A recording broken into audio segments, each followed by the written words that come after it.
श्रद्धेय साथियों, समय कम है, मैं केवल इतना कहना चाहूंगा कि बाबा साहब की महिमा में अगर हम बातें करें तो शायद सदियों बीत जाएंगी, लेकिन मैं बहुत कम शब्दों में ये कहना चाहूंगा कि गोल मेज कॉन्फ्रेंस से लेकर के, पूना पैक्ट से लेकर के और महाड़ तालाब चारदाल की जो संघर्ष से लेके, कालाराम मंदिर से लेके और आपका जो पूरा मनुस्मृति को जलाने तक का जो सफर था बाबा साहब का, उन्होंने उसको एक सामाजिक क्रांति का रूप दिया।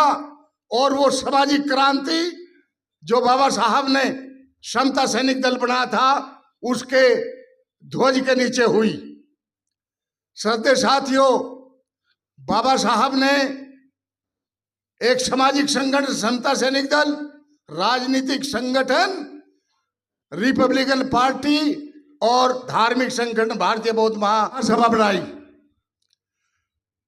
ये सब पर जितने भी श्रद्धेय साथी कार्य कर रहे हैं वो समाज के सभी सेनापति हैं और मैं उनको सैल्यूट करता हूं कि वो समाज का कुछ तो कर रहे हैं। साथियों, आज बहुत लोगों ने बहुत कुछ कहा, लेकिन मैं एक बात ये कहना चाहूंगा विद योर ड्यू परमिशन कि केवल बाबा साहब का स्टैच्यू लगाने से काम नहीं चलेगा।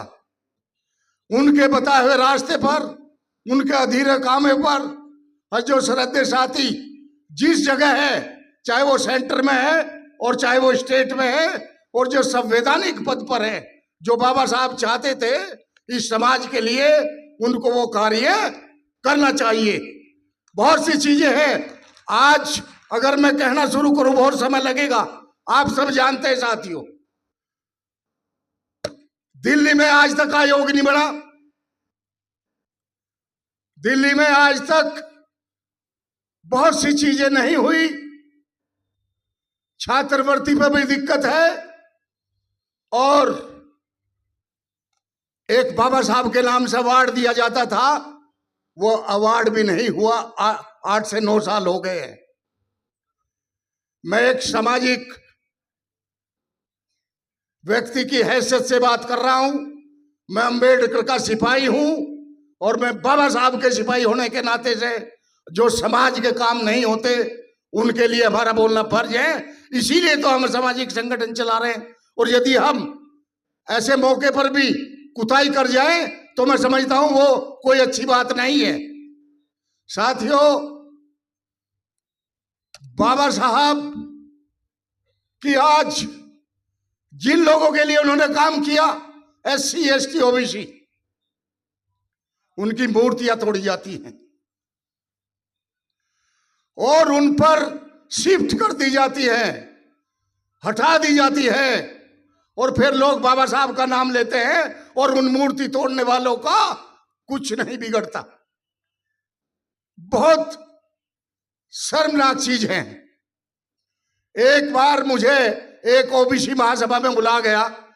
मैंने यही कहा कि यदि आपको SC ST इनका साथ चाहिए तो सबसे पहले आप बाबा साहब को मानना शुरू कीजिए और बाबा साहब पर जहां बाहुल्यम होते हैं, जो उनकी मूर्ति तोड़ने का काम करते हैं, उसको बंद कीजिए, तब जाकर के हम मिलेंगे।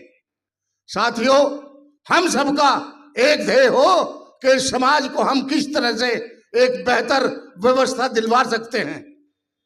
हम बाबा साहब ने हमें 3 मंत्र दिए, शिक्षित बनो, संगठित रहो और संघर्ष करो।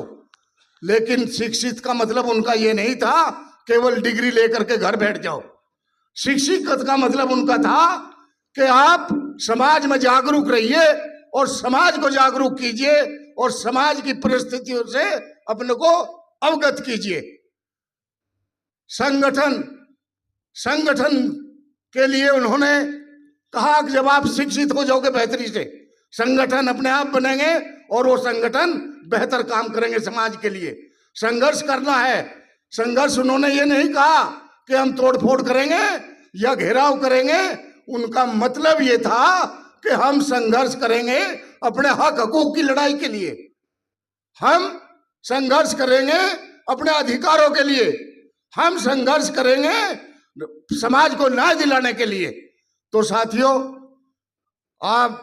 मैं ये चाहता हूं कि आप सब लोग, जितने भी हमारे सामाजिक संगठन हैं, उसमें सब इकट्ठा होकर के जब कहीं कॉमन कोज की समाज की बात आती है तो हम सब लोग इकट्ठा हों और एक साथ एक मंच पे आकर के समाज के हक हकूक की लड़ाई लड़ने का काम करें।